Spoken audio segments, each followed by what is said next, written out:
ಕಂಚಿನಡ್ಕ ಮಿಂಚಿನಪಾವಿ ಶ್ರೀ ಬಾಬುಸ್ವಾಮಿ ಕ್ಷೇತ್ರಕ್ಕೆ ಮೇಲ್ಛಾವಣಿ ನಿರ್ಮಾಣಕ್ಕೆ ವಿರೋಧ ವ್ಯಕ್ತವಾದ ಹಿನ್ನೆಲೆಯಲ್ಲಿ ಒಟ್ಟು ಸೇರಿ ಸಭೆ ನಡೆಸಿದ ಹಿಂದೂ ಸಂಘಟನಾ ಪ್ರಮುಖರು ಕ್ಷೇತ್ರಕ್ಕೆ ತೆರಳಿ ಪ್ರಾರ್ಥನೆಯನ್ನ ನಡೆಸಿ ದೈವದಲ್ಲಿ ತೋರಿದ್ದಾರೆ. ಪಡುಬಿದ್ರಿ ಠಾಣೆಯಲ್ಲಿ ನಡೆದ ಸೌಹಾರ್ದ ಸಭೆ ವಿಫಲವಾದ ಹಿನ್ನೆಲೆಯಲ್ಲಿ ಮಿಂಚಿನಪಾವಿ ಕ್ಷೇತ್ರದ ಆಡಳಿತ ಮಂಡಳಿ ಸ್ಥಳೀಯ ಪ್ರಸನ್ನ ಪಾರ್ವತಿ ದೇವಳದ ಸಭಾಂಗಣದಲ್ಲಿ ಎಲ್ಲ ಹಿಂದೂ ಸಂಘಟನೆಗಳ ಸಭೆಯನ್ನ ಕರೆದಿದ್ರು.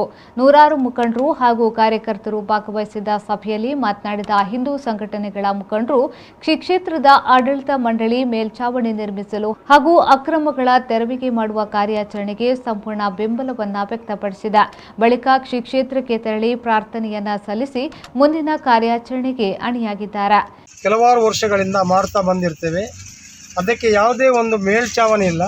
ನಾವು ಬಿಸಿಲುಗಾಲದಲ್ಲಿ ನಾವು ಬಿಸಿಲಲ್ಲೇ ನಿಂತ್ಕೊಂಡು ದರ್ಶನ ಸೇವೆಯನ್ನು ಪೂಜೆಯನ್ನು ಮಾಡುವಂಥ ಪರಿಸ್ಥಿತಿ. ಮಳೆಗಾಲದಲ್ಲಿ ನಾವು ಒಂದು ಟರ್ಪಲನ್ನು ಕಟ್ಕೊಂಡು ನಾವು ಪೂಜೆಯನ್ನು ಮಾಡುವಂಥ ಪರಿಸ್ಥಿತಿ. ಅದಕ್ಕೋಸ್ಕರ ಒಬ್ಬ ದಾನಿಗಳು ಅದಕ್ಕೊಂದು ಮೇಲ್ಛಾವಣಿಯನ್ನು ತಗಡು ಚಪ್ಪರವನ್ನು ಈಗ ಡೊನೇಷನ್ ಆಗಿ ಕೊಟ್ಟಿದ್ದಾರೆ.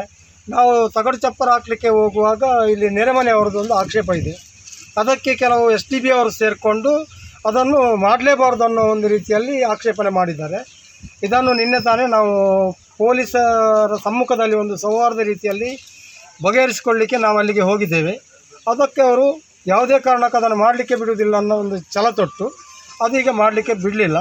ಆದ್ದರಿಂದ ಇದು ಇಡೀ ಹಿಂದೂ ಸಮುದಾಯಕ್ಕೆ ಇದೊಂದು ಅವಮಾನವಾಗುವ ರೀತಿಯಲ್ಲಿ ಇದೊಂದಾಗಿದೆ. ಆದುದರಿಂದ ಇಡೀ ನಮ್ಮ ಹಿಂದೂ ಬಾಂಧವರು ಸೇರಿಕೊಂಡು ಈ ಒಂದು ಮೇಲ್ಛಾವಣಿಯನ್ನು ನಮಗೆ ಮಾಡಿಕೊಡಬೇಕು.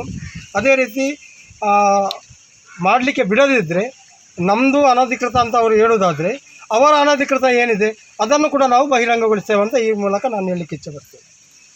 ಈ ಸಂದರ್ಭದಲ್ಲಿ ಪ್ರಮುಖರಾದ ಲೋಕೇಶ್ ಕಂಚಿನಡ್ಕ, ದಿನೇಶ್ ಕಂಚಿನಡ್ಕ, ಸದಾಶಿವ ಕಂಚಿನಡ್ಕ, ಮಹೇಶ್ ಬೈಲೂರು, ಗುರುಪ್ರಸಾದ್ ಸೋಡಾ, ಉಚ್ಚಿಲ ರಾಜೇಶ್, ಪ್ರತೀಕ್ ಕೋಟ್ಯಾನ್, ರಾಜೇಶ್ ಕೋಟ್ಯಾನ್, ಪ್ರಕಾಶ್ ಶೆಟ್ಟಿ ಪಾದೆಬೆಟ್ಟು ಮೊದಲಾದವರು ಹಾಜರಿದ್ದರು.